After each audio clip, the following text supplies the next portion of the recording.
ఇంకొక big breaking news చూస్తున్నారు. దానికి సంబంధించిన breaking text here it is on the screens of RTV. ఆ బ్రేకింగ్ న్యూస్ చూస్తున్నారు. తెలుగు రాష్ట్రాలకు బిగ్ రెయిన్ అలర్ట్ కి సంబంధించిన బ్రేకింగ్ న్యూస్ చూస్తున్నారు. ఆగ్నేయ బంగాళాఖాతంలో మరో అల్పపీడనం ఏర్పడింది. ఈ నేపథ్యంలో రేపటి నుంచి 3 రోజుల పాటు ఇంకొక 2 రోజులకు సంబంధించి కూడా వర్షాలు నమోదే అవకాశం కనిపిస్తుంది. ఉరుములు మెరుపులతో పాటు కొన్ని చోట్ల భారీ వర్షాలు కురిసే అవకాశం ఉంది. రాయలసీమతో పాటు ఇటు కోస్టల్ ఆంధ్రప్రదేశ్, కోస్తా ఆంధ్రకు సంబంధించి భారీ వర్ష సూచన జారీ చేసింది వాతావరణ శాఖ. తిరుపతి, అన్నమయ్య, పశ్చిమ గోదావరి, అంబేద్కర్, కోనసీమ, కాకినాడ జిల్లాల్లో వర్షాలు కురిసే అవకాశం ఉందని వాతావరణ శాఖ చెబుతోంది. దానికి సంబంధించిన బ్రేకింగ్ న్యూస్ చూస్తున్నారు. ఇప్పటికే సముద్రానికి సంబంధించి అంటే మత్స్యకారులకు కొన్ని హెచ్చరికలు జారీ చేసింది వాతావరణ శాఖ. అల్పపీడనం ఇప్పుడు తీరాన్ని తాకబోతోంది.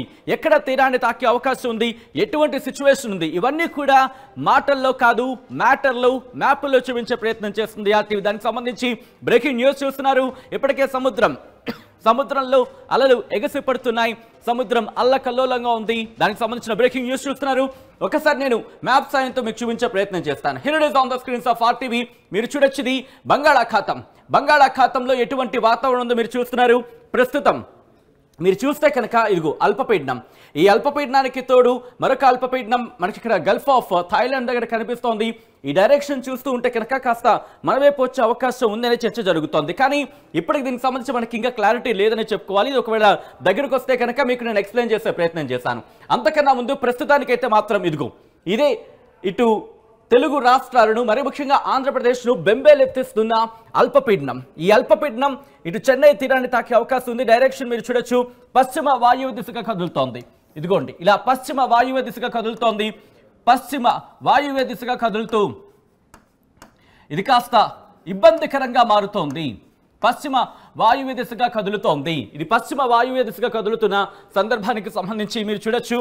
ఇది ఎందుకు పశ్చిమ వాయు దిశగా కదులుతుందంటే మనకు అందుతున్న సమాచారం ప్రకారం మరీ ముఖ్యంగా కొన్ని ప్రాంతాలకు సంబంధించి కొన్ని చోట్ల ఇక్కడ అంటే ఉత్తరం వైపు నుంచి దాదాపుగా మనకు అందుతున్న సమాచారం మీరు చూస్తే ఈ ఉత్తరం వైపు నుంచి వచ్చే గాలులు కావచ్చు, లేకపోతే ఈశాన్యం వైపు నుంచి వస్తున్న గాలులు కావచ్చు, లేకపోతే తూర్పు వైపు నుంచి బలమైన గాలులు వస్తున్నాయి. ఈ గాలులు కాస్త ఇటువైపు నెట్టుతున్న పరిస్థితి, అంటే పశ్చిమ వాయువు దశగా కదులుతున్న సినారియో అయితే మనకి కనిపిస్తోంది. ఈ నేపథ్యంలో ఇటు తమిళనాడు మీద దీని ఇంపాక్ట్ ఎక్కువగా ఉండబోతోంది. ఇటు తమిళనాడుతో పాటు ఆంధ్రప్రదేశ్, కోస్టల్ ఆంధ్రప్రదేశ్ మీద దీని ఇంపాక్ట్ ఉండబోతోంది. ఎందుకు కోస్టల్ ఆంధ్రప్రదేశ్ మీద ఉండబోతుంది అనేది ఒకసారి నేను మీకు చూపించే ప్రయత్నం చేస్తాను. ఇకాస నేను జూమ్ చేస్తాను సో దట్ మనకి ఇంకా క్లియర్గా అర్థమయ్యే అవకాశం ఉంటుంది. ఒకసారి ఎస్ హియర్ ఇట్ ఇస్ మీరు చూడొచ్చు. నేను మీకు ఒకసారి మీరే చూడొచ్చు దీని ఇంపాక్ట్ ఎలా ఉండే అవకాశం ఉందనేది. దీని రేడియస్ మీరు చూడండి, దీని పరిధి మీకు అర్థమైపోతుంది. ఇప్పటికే శ్రీలంక మీద ఇంపాక్ట్ ఉన్న సిచ్యువేషన్ మీరు చూస్తున్నారు. ఆంధ్రప్రదేశ్కి సంబంధించి చెన్నై అంటే తమిళనాడు మీదుగా ఆంధ్రప్రదేశ్ వరకు కూడా ఒకసారి మీరు చూస్తే కోస్టల్ ఆంధ్రప్రదేశ్ విశాఖపట్నం వరకు దీని రేడియస్ మనకి కనిపిస్తోంది. సో ఈసారి వచ్చే ఈ అల్పపీడనం మాత్రం ఇది వాయుగుండంగా మారే అవకాశం ఉందంటే కూడా చర్చ జరుగుతోంది. ఇది వాయుగుండంగా మారే అవకాశం ఉందా లేదా, లేకపోతే అల్పపీడనంగానే ఉంటుందా, లేకపోతే తీవ్ర అల్పపీడనంగా మారుతుందా, దాంతోపాటు వాయుగుండంగా మారే అవకాశం ఉందా, తుఫానుగా పరిణమించే అవకాశం ఉందా, ఇవన్నీ కూడా మనం మాట్లాడుకునే ప్రయత్నం చేద్దాం. దాంతోపాటు మీరు చూస్తే దీని రేడియస్కి సంబంధించి అంటే దీని పరిధి మనకి దాదాపుగా ఇది విశాఖపట్నం నుంచి ఇటు చెన్నైకి సంబంధించి అంటే తమిళనాడుకు సంబంధించి మధురై వరకు కూడా అఫ్కోర్స్ కేరళ మీద తిరువనంతపురం వరకు కూడా దీనికి కనిపిస్తుంది. మీరు చూస్తే కనుక ఇప్పటికీ శ్రీలంక మీద ఎటువంటి సినారియో, శ్రీలంక మీద ఎటువంటి ప్రభావం చూపిస్తుందో మనకు అర్థమవుతోంది. శ్రీలంకకు సంబంధించి జఫ్నా మీకు గుర్తుంటే కనుక ఫేంజల్ తుఫాను జఫ్నా నుంచి చెన్నైకి ఇక్కడ తీరాన్ని తాకిన సందర్భాన్ని మనం చూసాం. కానీ దాని పరిధి చూసుకుంటే చాలా తక్కువగా ఉందని చెప్పుకోవాలి. ఇది కాస్త పరిధి ఎక్కువగా మనకి కనిపిస్తోంది. సో ఇటువంటి నేపథ్యంలో ఒకసారి నేను శాటిలైట్ ఇమేజెస్కి వెళ్ళే ప్రయత్నం చేస్తాను. శాటిలైట్ ఇమేజెస్కి వెళ్ళి IMD భారత వాతావరణ శాఖ ఇస్తున్న శాటిలైట్ ఇమేజ్ నేను మీకు చూపించే ప్రయత్నం చేస్తాను. సో దట్ మీకు ఒక క్లియర్ పిక్చర్ వస్తుంది. ఇక్కడ ఇది భారత వాతావరణ శాఖ అఫీషియల్ వెబ్సైట్ అనే వెబ్సైట్ ఇది. మీరు చూస్తే కనుక ఇది అల్పపీడనం ఒకటి మనకు కనిపిస్తోంది. దాంతోపాటు గల్ఫ్ ఆఫ్ థాయిలాండ్కి ఇటు గల్ఫ్ ఆఫ్ థాయిలాండ్ దగ్గర మనకు ఒక ఇంపాక్ట్ అయితే కనిపిస్తుంది. ప్రస్తుతం దాని గురించి మనం ఎక్కువ మాట్లాడము, కానీ ప్రస్తుతం దీని గురించి మాట్లాడుకుందాం. అది ఒకవేళ ఇటు వస్తే కనుక ఆలోచించే ప్రయత్నం చేద్దాం. కానీ మీరు చూస్తే కనుక బంగాళాఖాతంలో ఇది ఆగ్నేయ బంగాళాఖాతంలో ఏర్పడిన అల్పపీడనం పశ్చిమ వాయువ్య దిశగా కదులుతోంది. పశ్చిమ వాయువ్య దిశగా కదిలినప్పుడు దీని ప్రభావం చూసుకుంటే కనుక తమిళనాడు నుంచి అంటే శ్రీలంక నుంచి మొదలు పెడితే ఇటు తమిళనాడు, దాంతోపాటు 2 తెలుగు రాష్ట్రాలకు సంబంధించి మరి ముఖ్యంగా ఇటు తెలంగాణ మీద ఎక్కువగా ఇంపాక్ట్ లేదు. ఇక్కడ కూడా ఆంధ్రప్రదేశ్కి సంబంధించి మాట్లాడుకుంటే కోస్టల్ ఆంధ్రప్రదేశ్, కోస్తా ఆంధ్ర మీద, ఈ కోస్తా తీరానికి సంబంధించి అంటే సముద్ర తీరానికి దగ్గరలో ఉన్న ప్రాంతాల మీద ఎక్కువగా ప్రభావం చూపిస్తోంది. తమిళనాడు మీద ఎక్కువగా ప్రభావం ఉంటుంది. రాయలసీమకు సంబంధించిన జిల్లాల మీద ఎక్కువగా ప్రభావాన్ని చూపిస్తోంది. సో ఒక్కసారి ఇదే అంశానికి సంబంధించి భారత వాతావరణ శాఖ రెగ్యులర్గా రిపోర్ట్ అందిస్తూ ఉంటుంది. ఆ రిపోర్ట్లో ఏమని పేర్కొంది, ఎటువంటి సినారియో ఉంది అనేది ఒకసారి చూసే ప్రయత్నించిద్దాం. ఆ రిపోర్ట్ని నేను మీకు చూపించబోతున్నాను. ఇదే ఆ రిపోర్ట్. కొద్దిసేపటి క్రితం భారత వాతావరణ శాఖ ఇచ్చిన ఆ రిపోర్ట్ని నేను మీ ముందుంచే ప్రయత్నం చేస్తున్నాను. ఇది నాకు సంబంధించి అంటే ఇక్కడ భారత వాతావరణ శాఖ అందిస్తున్న రిపోర్ట్ని బేస్ చేసుకుని ముందుంచే సమాచారాన్ని మీ ముందుంచే ప్రయత్నం చేస్తున్నాను. మిమ్మల్ని భయపెట్టడానికి కాదు, మిమ్మల్ని భయభ్రాంతులకు గురి చేయడానికి కాదు, కానీ ముందు జాగ్రత్తగా అన్నదాతలు కావచ్చు, లేకపోతే వాతావరణ ఇన్ఫర్మేషన్ని ముందు జాగ్రత్తగా చెబితే కనుక మీరు కాస్త సెటిల్ అయ్యే అవకాశం ఉంటుంది. లేకపోతే దానికి తదనుగుణంగా మనం ప్లాన్ చేసుకునే అవకాశం ఉంటుంది. కాబట్టి మీరు భయపడద్దు, ఫస్ట్లీ చెప్పడం జరుగుతోంది. దీనికి సంబంధించి తగిన జాగ్రత్తలు తీసుకోవాలని చెప్పి సూచించడం జరుగుతోంది. ఎందుకంటే ముందుగా తెలుసుకుంటే దానికి తగినట్టుగా మనం మసులుకోవచ్చు, నడుచుకోవచ్చు. వాతావరణానికి సంబంధించి ఇంకోసారి చెప్పడం జరుగుతోంది. గతంలో ఫెయింజల్ తుఫానికి సంబంధించి మనం చూసాం, అల్పపీడన ప్రభావంలో మనం చూసాం. ఇటు 3 రోజులు ఉంటుంది అనుకున్నది కాస్త 2 రోజులకున్న సిచ్యువేషన్, ఆ తర్వాత మారింది, తగ్గింది. ఇటువంటి పరిణామాలు మారుతూ ఉంటాయి. సో ఇక్కడ కూడా అటువంటి పరిణామాలు ఏమైనా ఉన్నాయనేది కూడా ఎప్పటికప్పుడు అలర్ట్ చేసే ప్రయత్నం చేస్తాం. ఒక రోజు ముందు ఎటువంటి సినారియో ఉందనేది విమర్శించే ప్రయత్నం చేస్తున్నాను. ఈ నేపథ్యంలో భారత వాతావరణ శాఖ ఇదిగోండి, government of India, ministry of earth sciences, Indian metrological department ఇస్తున్న రిపోర్ట్. లో ప్రెషర్ ఏరియా హ్యాస్ ఫార్మ్డ్. ఇక్కడ నేను కాస్త తెలుగులో చెప్పే ప్రయత్నం చేస్తున్నాను. అల్పపీడనం ఏర్పడింది బంగాళాఖాతంలో, దక్షిణ బంగాళాఖాతంలో. In fact low pressure area has formed over central parts of south Bay of Bengal. బంగాళాఖాతంలో అల్పపీడనం ఏర్పడింది.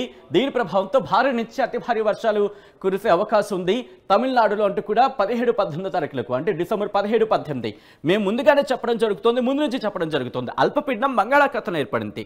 ఆ ప్రభావం మనకి అంటే ఆంధ్రప్రదేశ్కి సంబంధించి కావచ్చు, తమిళనాడు కావచ్చు, లేకపోతే తెలంగాణకు లేదనే చెప్పుకోవాలి. ఆంధ్రప్రదేశ్కి సంబంధించి కూడా కోస్టల్ ఆంధ్రప్రదేశ్ మీద ఎక్కువగా ఉంది. కాబట్టి 17, 18, 19 తేదీలు కాస్త ఇంపాక్ట్ ఉంది. అది కూడా నేను మీకు చూపించే ప్రయత్నం చేస్తాను. సో ఇక్కడ మెన్షన్ చేసుకొచ్చిందని చెప్పుకోవాలి. ఇదిగో forecast for warning up to 7 days అంటూ కూడా చెబుతోంది. ఈ నేపథ్యంలో ఒకసారి మీరు చూడొచ్చు, కోస్టల్ ఆంధ్రప్రదేశ్ అండ్ రాయలసీమ, కోస్తా ఆంధ్ర అలాగే రాయలసీమకు సంబంధించి ఐసోలేటెడ్ హెవీ రెయిన్ఫాల్, భారీ వర్షాలు 17 నుంచి 19 తారీఖులకు సంబంధించి ఒకసారి నేను హైలైట్ చేసి చూపించే ప్రయత్నం చేస్తాను. సో దట్ ఎవరైనా ఇప్పుడే కనుక చూనే అంటే వెంటనే వాళ్ళకి స్ట్రైక్ అవుతుంది. 17 నుంచి 19 తేదీల్లో, 17 నుంచి అంటే 17, 18, 19 ఈ 3 రోజులు కూడా భారీ వర్షాలు కురిసే అవకాశం ఉంది. అది కూడా మీరు చూస్తే ఇదిగో ఐసోలేటెడ్ ప్లేసెస్ అంటూ చెప్పడం జరుగుతోంది. ఐసోలేటెడ్ ప్లేసెస్ అంటే కొన్ని ప్రాంతాల్లో భారీ వర్షం కురిసే అవకాశం ఉందని భారత వాతావరణ శాఖ చెప్పడం జరుగుతోంది. దాంతోపాటు light to moderate rainfall at isolated places combined with isolated thunderstorm. తెలుగులో చెప్తున్నాను. ఇక్కడ కోస్టల్ ఆంధ్రప్రదేశ్, తమిళనాడు, పుదుచ్చేరి, కోస్తా ఆంధ్ర అలాగే రాయలసీమ 17 నుంచి 20 4 రోజులనే చెప్పుకోవాలి. ఇక్కడ ఎటువంటి సినారియో ఉండబోతోంది అంటే కనుక లైట్ టు మోడరేట్ అంటే తేలికపాటి నుంచి మోస్తరు వర్షాలు కురిసే అవకాశం ఉంది. ఇక్కడ భారీ వర్షాలకు సంబంధించి వర్ష సూచన జారీ చేస్తుంది వాతావరణ శాఖ. దాంతోపాటు తేలికపాటి నుంచి మోస్తరు వర్షాలు కురిసే అవకాశం ఉందని కూడా చెబుతోంది. ఎక్కడెక్కడ తమిళనాడు, పుదుచ్చేరి, కోస్తా ఆంధ్ర, రాయలసీమకు సంబంధించి 17 నుంచి 20 వరకు అంటుంది. కానీ 17 నుంచి 19 వరకు మీరు చూసుకుంటే కనుక 17 నుంచి 19 వరకు భారీ వర్ష సూచన జారీ చేయడం జరుగుతోంది. 17 నుంచి 20 వరకు తేలికపాటి నుంచి మోస్తరు వర్షాలకు సంబంధించి రిపోర్ట్లు ఇక్కడ మెన్షన్ చేయడం జరుగుతోంది. ఇక్కడ నుంచి డైరెక్ట్గా ఎటువంటి అలర్ట్స్ ఇచ్చిందో నేను మీకు చూపించే ప్రయత్నం చేస్తాను. సో దట్ మనం ఇన్ డీటెయిల్గా మాట్లాడుకోవాలి. కాబట్టి మీరు చూడొచ్చు 16వ తారీఖు ఎటువంటి వార్నింగ్ లేదు, ప్రశాంతంగా ఉండొచ్చు. అంటే దాదాపుగా మబ్బులు పట్టే వాతావరణం ఉంటుంది. తేలికపాటి నుంచి మోస్తరు వర్షాలు లేకపోతే చిరుజల్లులు, అక్కడ ఒకలా ఆవర్తనాలు లేకపోతే ద్రోణులు ఏమైనా ఏర్పడితే కనుక కాస్త చిన్న చినుకులు లేకపోతే మబ్బు పట్టిన వాతావరణం ఉంటుంది తప్ప భారీ వర్షాలంతా సిచ్యువేషన్ సినారియోస్ అంతగా ఉండవని చెప్పుకోవాలి. కానీ తెలంగాణకు ఎల్లో అలర్ట్ ఇచ్చింది. ఆ ఎల్లో అలర్ట్ దేనికి ఇచ్చిందో కూడా నేను చెప్పే ప్రయత్నం చేస్తాను ముందు. తెలంగాణకు సంబంధించి ఎండ్ ఆఫ్ ద బులెటిన్లో మనం తెలంగాణకు కూడా అలర్ట్ ఇచ్చింది, ఎందుకు ఇచ్చింది, ఏ విధంగా ఉండబోతుంది అది కూడా మాట్లాడుకుందాం అనేది కూడా నేను ముందు చెప్పే ప్రయత్నం చేస్తాను. 17, 18 వరకు మీరు చూస్తే కనుక ఇటు ఆంధ్రప్రదేశ్కి ఎల్లో అలర్ట్ జారీ చేసింది, తమిళనాడుకి ఆరెంజ్ అలర్ట్ జారీ చేసింది. 18వ తారీఖున ఎల్లో అలర్ట్ ఇచ్చింది ఆంధ్రప్రదేశ్కి, అలాగే తమిళనాడుకి ఆరెంజ్ అలర్ట్ జారీ చేస్తున్న సిచ్యువేషన్. దాంతోపాటు 19వ తారీఖున మీరు గమనిస్తే ఇటు రెండు రాష్ట్రాలకు అంటే తమిళనాడుకి అలాగే ఆంధ్రప్రదేశ్, తమిళనాడు ఆంధ్రప్రదేశ్కి ఎల్లో అలర్ట్ ఇచ్చింది. దాంతోపాటు 19వ తారీఖున కూడా 19వ తారీఖుకి సంబంధించి మనం చూస్తే ఎల్లో అలర్ట్ ఇచ్చింది. అలాగే 20వ తారీఖున కూడా తమిళనాడుకి ఆంధ్రప్రదేశ్కి ఎల్లో అలర్ట్ ఇచ్చింది. ఆ తర్వాత 21 నుంచి సాధారణంగా ఉండే సిచ్యువేషన్ అంటూ కూడా భారత వాతావరణ శాఖ చెబుతోంది. సో ఈ నేపథ్యంలో ఒకసారి విండీకి వెళ్ళే ప్రయత్నం చేస్తున్నాను. ఒకసారి మీరు చూడొచ్చు ప్రస్తుతం ఎటువంటి సినారియో ఉంది అనేది. ఇక్కడ మీరు చూస్తే కనుక ఇక్కడ ఒక సిచ్యువేషన్ మనకు కనిపిస్తుంది. గల్ఫ్ ఆఫ్ థాయిలాండ్ దగ్గర సినారియో మీరు చూస్తున్నారు. సో దానికి సంబంధించి మనం చూసుకుంటే కనుక ఇదిగోండి ఇప్పటికైతే సిచ్యువేషన్స్ మీరు చూడొచ్చు. టెంపరేచర్స్ 23, 21, 23, 24 అలా ఉంది మనకి. అలాగే విజయవాడ ఈ దాదాపుగా 20 నుంచి 30 డిగ్రీల సెల్సియస్ మాత్రం మనకు అనిపిస్తుంది. దగ్గర పడే కొద్దీ కనుక సినారియో మారే అవకాశం ఉంది అనేది మనకి అర్థమవుతుంది. సో ఈ నేపథ్యంలో ఆ గాలుల తీవ్రత మీరు చూస్తున్నారు, ఇటువైపు వచ్చే అవకాశం కనిపిస్తోంది. దాదాపుగా తమిళనాడుని తాకబోతోంది. తమిళనాడుని తాకే క్రమంలో ఇటు ఆంధ్రప్రదేశ్కి, కోస్టల్ ఆంధ్రప్రదేశ్ మీద ఇంపాక్ట్ అయితే చూపించబోతోందని మనకు అందుతున్న సమాచారం. ఈ నేపథ్యంలోని భారత వాతావరణ శాఖ ఆంధ్రప్రదేశ్కి సంబంధించి అంటే భారత వాతావరణ శాఖ అమరావతి కేంద్రంగా ఆంధ్రప్రదేశ్కి సంబంధించి ఏ జిల్లాల మీద ఇంపాక్ట్ ఉండబోతుంది, ఏ జిల్లాలకు ఎటువంటి అలర్ట్ ఇచ్చిందనేది నేను చెప్పే ప్రయత్నం చేస్తాను. జిల్లాలకు సంబంధించి ఇండివిజువల్గా మీకు ఏమైనా డౌట్స్ ఉంటే కనుక ఒకవేళ ఇంకా క్లియర్గా IMD ఏమైనా రిపోర్ట్ ఇస్తే దాన్ని నేను మీకు ప్రెజెంట్ చేసే ప్రయత్నం చేస్తాను. ఒకవేళ పర్టికులర్గా ఏ జిల్లాలకైనా రెడ్ అలర్ట్ ఇస్తే కనుక ఆ జిల్లాలకు సంబంధించి ఎక్కడెక్కడ ప్రభావం చూపించే అవకాశం ఉంది అనేది కూడా నేను మీకు అలర్ట్ చేసే ప్రయత్నం చేస్తాను. As of now yellow alert ఉంది కాబట్టి పెద్దగా భయపడాల్సిన అవసరం లేదు. భారీ వర్షాలు అయితే ఉన్నాయని చెప్పుకోవాలి. ఎక్కడెక్కడ ఉన్నాయనేది కూడా నేను చెప్తా. సో అది కూడా ఎప్పటిప్పటి నుంచి అనేది కూడా మనం మాట్లాడుకుందాం. మీరు చూడొచ్చు ఇది రిపోర్ట్. ఇక్కడ మీరు చూస్తే కనుక 16, 17, 18 తారీఖులకు 17వ తారీఖున భయపడాల్సిన అవసరం లేదు అనేది మనకి క్లియర్ కట్గా అర్థమవుతుంది. కానీ కొన్ని ప్రాంతాలకు అలర్ట్స్ ఉన్నాయి. ఎక్కడెక్కడ అనేది మనం మాట్లాడుకునే ప్రయత్నం చేద్దాం. శ్రీకాకుళం, పార్వతీపురమణ్యానికి సంబంధించి అంటే దాదాపుగా మనకి ఉత్తర కోస్తా ఆంధ్ర అంటే శ్రీకాకుళం, అలాగే విజయనగరం, దాంతోపాటు విశాఖపట్నం, అలాగే అనకాపల్లి ఈ జిల్లాలకు 17 కాదు 17న అఫ్కోర్స్ 15 ఎల్లో అలర్ట్ ఉన్నప్పుడు కూడా నార్మల్గానే ఉంది. కానీ 18, 19 ఇది 16, 17, 18, 19 18, 19కి సంబంధించి మనం మాట్లాడుకుంటే భారీ వర్షాలనే చెప్పుకోవాలి. 18వ తారీఖు ఉదయం 8:30 నుంచి 20వ తారీఖు ఉదయం 8:30 వరకు చూసుకుంటే భారీ వర్ష సూచన జారీ చేస్తుంది వాతావరణ శాఖ. దాంతోపాటు అల్లూరి సీతారామరాజు డిస్ట్రిక్ట్, అనకాపల్లి ఇండివిజువల్గా మాట్లాడుకుంటే కనుక మనకి 18 నుంచి 20 తారీఖు వరకు భారీ వర్ష సూచన జారీ చేస్తోంది. దాంతోపాటు ఒకసారి మీ జిల్లాలకు సంబంధించి మీరు చూసుకోవచ్చు. ఇక్కడ లిస్టులో ఉంది శ్రీకాకుళం 18, 19 భారీ వర్షాలు, 20 తారీఖున సాధారణ అంటే ఎల్లో అలర్ట్ ఉంటుంది కానీ ఉరుములు మెరుపులతో వర్షాలు. పార్వతీపురమణ్యానికి సంబంధించి 20 నుంచి 21 వరకు కూడా ఎల్లో అలర్ట్తో పాటు ఉరుములు మెరుపులతో వర్షాలు. విజయనగరానికి 17 నుంచి ఎల్లో అలర్ట్ ఇచ్చింది. 17న సాధారణంగా ఉంటుంది. అంటే సాధారణ ఎల్లో అలర్ట్ ఉన్నప్పటికీ భారీ వర్షాలకి సంబంధించి కొన్ని ప్రాంతాలు ఉండొచ్చు. దాని విషయం పక్కన పెడితే 17 తారీఖున ఉరుములు మెరుపులతో వర్షాలు ఉంటాయి. 18 నుంచి 20 తారీఖు వరకు 18 ఉదయం 8:30 నుంచి 20 తారీఖు ఉదయం 8:30 వరకు భారీ వర్షాలు. ఆ తర్వాత తేలికపాటి నుంచి మోస్తరు వర్షాలు. ఇటు విశాఖపట్నానికి 17వ తారీఖు నుంచి తేలికపాటి నుంచి మోస్తరు వర్షాలు. 18, 19 తేదీల్లో భారీ వర్షాలంటూ కూడా భారత వాతావరణ శాఖ చెబుతోంది. ఇక్కడ మాత్రం మీరు గమనిస్తే నేను కామన్గా చెప్పే ప్రయత్నం చేస్తున్నాను. ఈ భారీ వర్ష సూచన జారీ చేసిన చోట ఉరుములు మెరుపులతో వర్షాలు కురిసే అవకాశం ఉంది. కాబట్టి దాన్ని నేను పర్టికులర్గా చెప్పాలనుకోవట్లేదు. దాదాపుగా ఎల్లో అలర్ట్ కనిపిస్తుంది. ప్రతి చోట మనకి ఉరుములు మెరుపులతో వర్షాలు ఉన్నాయంటూ కూడా వాతావరణ శాఖ చెబుతోంది. అక్కడి నుంచి అల్లూరి సీతారామరాజు డిస్ట్రిక్ట్ రేపు తేలికపాటి నుంచి మోస్తరు వర్షాలు. దాంతోపాటు ఆ తర్వాత అంటే మనకి 19 తారీఖు నుంచి 20 తారీఖు ఉదయం వరకు చూసుకుంటే భారీ వర్షాలు. ఆ మరుసటి రోజు మళ్ళీ వర్షాలు, నార్మల్ వర్షాలు ఉండే అవకాశం ఉంది. తేలికపాటి నుంచి మోస్తరు వర్షాలు. అనకాపల్లికి సంబంధించి 16, 17, 18 తారీఖున సాధారణంగా అంటే ఎల్లో అలర్ట్ ఉంది. కానీ ఆ తర్వాత 16, 17, 18, 19 తారీఖున మాత్రం 19 తారీఖు ఉదయం 8:30 నుంచి 20 తారీఖు ఉదయం 8:30 భారీ వర్ష సూచన జారీ చేస్తుంది. కానీ ఇక్కడ కాకినాడ, ఈస్ట్ గోదావరి, యానం, అంబేద్కర్ కోనసీమ, ఏలూరు, వెస్ట్ గోదావరి, దాంతోపాటు ఎన్టీఆర్ డిస్ట్రిక్ట్లకు ఎటువంటి అలర్ట్స్ ఇవ్వలేదు. కృష్ణా డిస్ట్రిక్ట్కి సంబంధించి 16, 17 కాదు 18, 19, 20 ఎల్లో అలర్ట్ ఇచ్చింది. దాంతోపాటు తేలికపాటి నుంచి మోస్తరు వర్షాలు అనుకోవచ్చు. ఒకవేళ ఇక్కడ అలర్ట్స్ మారే సిచ్యువేషన్ కూడా ఉంటుంది. ఒకవేళ మారితే కనుక నేను మీకు చెప్పే ప్రయత్నం చేస్తాను. ఇటు దక్షిణ కోస్తాంధ్రకు సంబంధించి గుంటూరులో ఈ రోజు మినహా మిగతా 4 రోజులకి కూడా తేలికపాటి నుంచి మోస్తరు వర్షాలు కానీ ఉరుములు మెరుపులతో వర్షాలు ఉంటాయనే చెప్పుకోవాలి. బాపట్లకు సంబంధించి 16, 18, 19, 20 వర్షాలు ఉంటాయి. ఎల్లో అలర్ట్ జారీ చేసింది. ప్రకాశానికి సంబంధించి కూడా ఇటు 20వ తారీఖు మాత్రం భారీ వర్షాలు, ఈ 4 రోజులు కూడా వర్షాలు ఉంటాయి. కానీ 19వ తారీఖున భారీ వర్ష సూచన జారీ చేస్తుంది భారత వాతావరణ శాఖ. ఇదే సినారియో మనకి ముందులో కొన్ని జిల్లాలకు చూసాం. కానీ నెల్లూరుకు సంబంధించి మీరు చూస్తే నెల్లూరు బిగ్ అలర్ట్. నెల్లూరు జిల్లా వాసులకు మాత్రం బిగ్ అలర్ట్. అంటే అందరికీ అంటే ఆ జిల్లాలో అందరికీ అని కాదు, కానీ బట్ నెల్లూరు జిల్లాకు సంబంధించి ఇదిగో 17, 18, 19 ఈ 3 రోజులు కూడా భారీ వర్ష సూచన జారీ చేస్తుంది. 20వ తారీఖు ఇది 17వ తారీఖు ఉదయం 8:30 నుంచి 20వ తారీఖు ఉదయం 8:30 భారీ వర్ష సూచన జారీ చేస్తుంది నెల్లూరు జిల్లాకు. దాంతోపాటు వైఎస్ఆర్ కడప డిస్ట్రిక్ట్ సంబంధించి కూడా 19వ తారీఖున భారీ వర్షాలు, ఆ తర్వాత రోజు తేలికపాటి మోస్తరు వర్షాలు.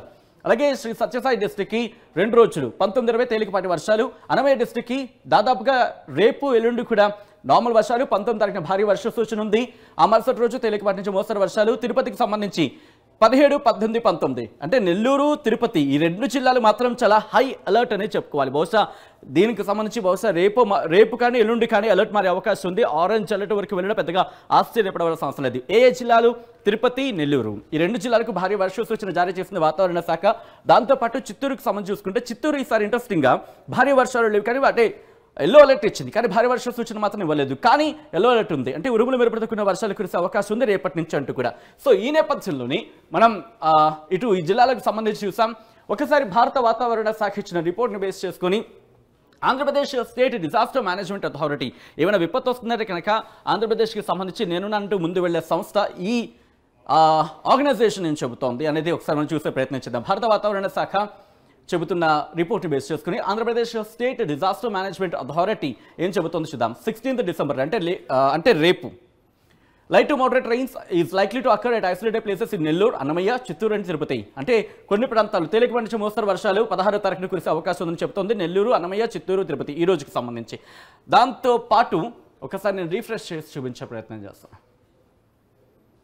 ఓకే, ఒక్కసారి ఇది పిన్ చేసి ఉంచారు. ఓకే, ఇది పిన్. ఓకే, దీంతో పాటు అది.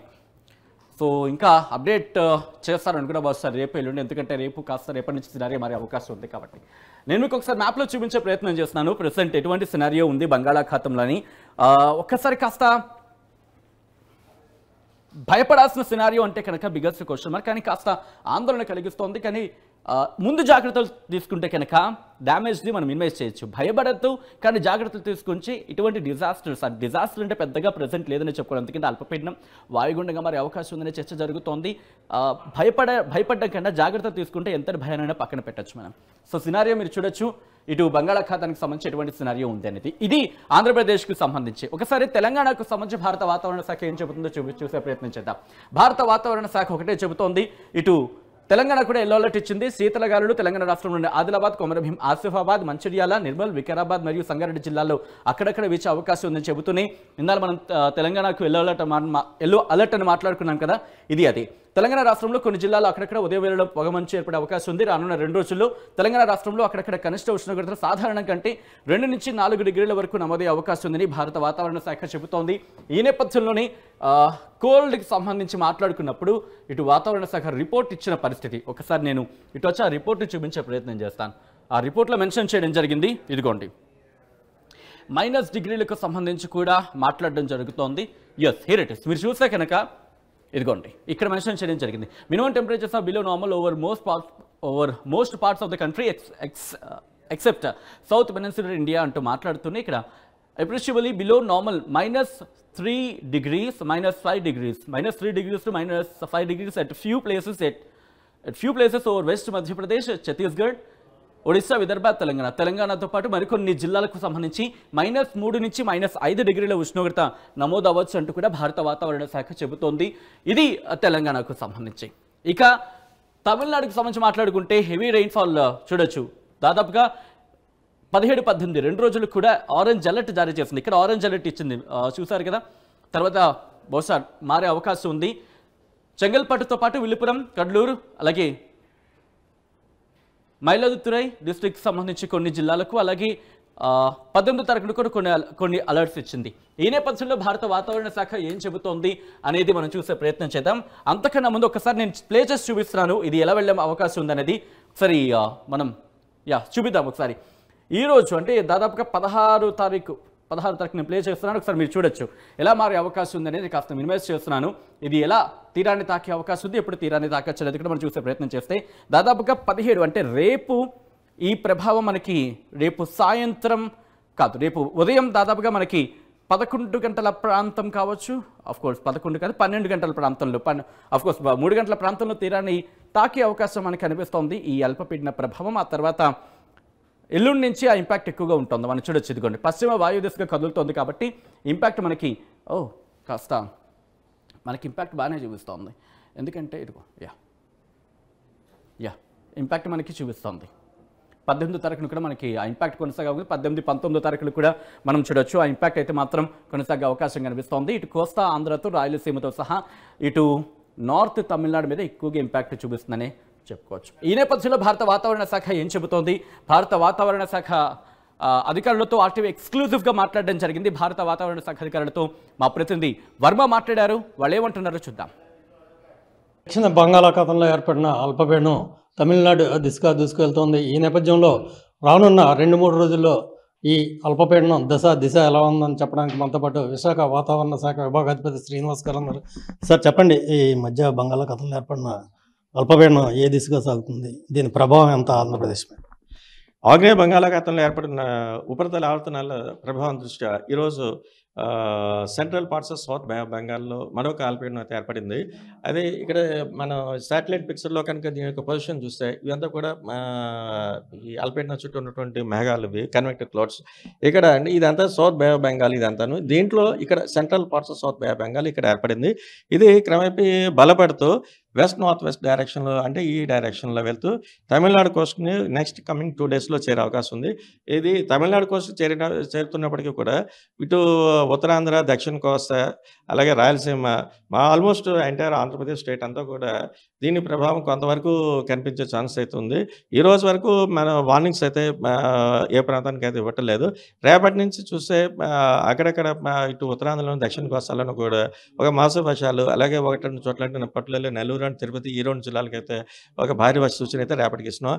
ఎల్లుండి వరకు చూస్తే అయితే ఇటు ఉత్తరాంధ్ర, దక్షిణ కోస్తాలో పలు ప్రాంతాల్లో అయితే మాస్తరు వర్షాలు, ఉరుములతో కూడిన జల్లులు, అలాగే నెక్స్ట్ కొన్ని జిల్లాలకైతే పట్టులల్లి ఏ జిల్లాలు అంటే నెల్లూరు, దక్షిణ కోస్తా, తిరుపతి, చిత్తూరు, రాయలసీమ డేట్ వైజ్ చూస్తే మనం 18th అని మనం చెప్పుకోవచ్చు. 18కి నెల్లూరు, తిరుపతి, చిత్తూరు, అలాగే ఉత్తరాంధ్రలో ఉన్నటువంటి విశాఖపట్నం, విజయనగరం, శ్రీకాకుళం ఈ జిల్లాలకైతే 1-2 చోట్ల భారీ వర్షాలు, అలాగే ఇటు 18th వరకు చూస్తే ఇటు ఉత్తరాంధ్రలో, దక్షిణ కోస్తాలో ఉండి రాయలసీమలో కూడా పలు ప్రాంతాల్లో ఒక మాస వర్షాలు, విరుములతో కూడా జల్లు, అలాగే నెక్స్ట్ 19th ఫర్దర్గా 19th కూడా చూస్తే దీని యొక్క ప్రభావం మరింతగా కొంచెం పెరిగే ఛాన్సెస్ అయితే మనకి ఉన్నట్టుగా మనకు గుర్తిస్తున్నాం.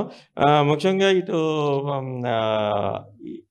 రాయలసీమలో ఉన్నటువంటి తిరుపతి, అన్నమయ్య, వైఎస్ఆర్ ఈ జిల్లాలకి, దక్షిణ కోస్తాలో ఉండే నెల్లూరు, ప్రకాశం ఈ జిల్లాలకి, ఇటు ఉత్తరాంధ్రలో అల్లూరు సీతారామరాజు, అనకాపల్లి, విశాఖపట్నం, శ్రీకాకుళం అండ్ విజయనగరం ఈ జిల్లాలకి భారీ వర్షాలు, అలాగే మిగతా ప్రాంతాల్లో కూడా మనం కొన్ని మెన్షన్ చేయని కొన్ని డిస్ట్రిక్ట్స్ కూడా ఉన్నాయి. Like east Godavari, west Godavari, Krishna, వీళ్ళకి కూడా ఏంటంటే ఒక మాస వర్షాలు వచ్చేటువంటి అవకాశం ఉన్నట్టుగా మనం ఫోర్కాస్ట్ ఇది 19 వరకు చూస్తున్నాం. దీని ప్రభావం ఓవరాల్గా చూసుకుంటే నెక్స్ట్ కమింగ్ 3 to 4 days వరకు కూడా ఇప్పుడు ఏర్పడినటువంటి ఈ అల్పపీడనం దృష్ట్యా మన రాష్ట్రంలో ఒక మాసం నుంచి భారీ వర్షాలు వచ్చే ఛాన్స్. మత్స్యకారులకి ఎలాంటి హెచ్చరికలు జారీ చేస్తాం? మత్స్యకారులకి అయితే ఎదురుగాల ప్రభావం క్రమేపీ పెరుగుతోంది. ఇది సిస్టమ్ ఇంకా బాగా దూరంగా ఉండటం చేత ప్రస్తుతానికి అయితే మనకి ఒక మాదిరిగానే కానీ ఇది ఎల్లుండికి ఇది మరింతగా పెరిగి దక్షిణ కోస్తాలో ఉన్నటువంటి ఈ ఫిషర్మెన్ కమ్యూనిటీ ఎవరు ఉన్నారు వాళ్ళందరినీ కూడా వేట వెళ్తుందని చెప్తున్నాం. అంటే మనం చూసుకుంటే కనుక ఈ చలిగాలుల తీవ్రత చాలా ఎక్కువైపోయిందండి. ఎప్పటి వరకు ఈ చలిగాలులు ఉండే అవకాశం? ఇప్పుడైతే చలిగాలులో అయితే మనకి ఎక్కువగా బిలో నార్మల్ టెంపరేచర్స్ కొన్ని జిల్లాలో అయితే మన పట్ల చూస్తున్నాం. ఇటు ఉత్తరాంధ్రలో కొన్ని ఎక్స్ట్రీమ్ అంటే శ్రీకాకుళం, జిల్లాలో, అలాగే మన్య ప్రాంతాల్లోనూ వీటిల్లోనూ కూడా చూస్తున్నాం. కానీ ఇది క్రమేపీ ఇప్పుడు సిస్టమ్ మనకి ఏర్పడిన దృష్ట్యా రాత్రిపూట ఈ టెంపరేచర్స్ 2 to 3 degrees పెరిగే ఛాన్సెస్ అయితే మన వైజాగ్ బీచ్లో చూసుకుంటే సముద్రం వెనక్కి వెళ్ళిపోయినట్టుగా కనపడుతుంది. ఎందుకు జరుగుతుంది? జనరల్‌గా ఇవి వచ్చినప్పుడు ఇటువంటి సిస్టమ్స్ వచ్చినప్పుడు ఒకవైపు ఒక చోట యాంకర్ ఎదరకు వస్తుంటుంది సముద్రం. మరొక చోట వెనక్కి వెళ్తుంటుంది.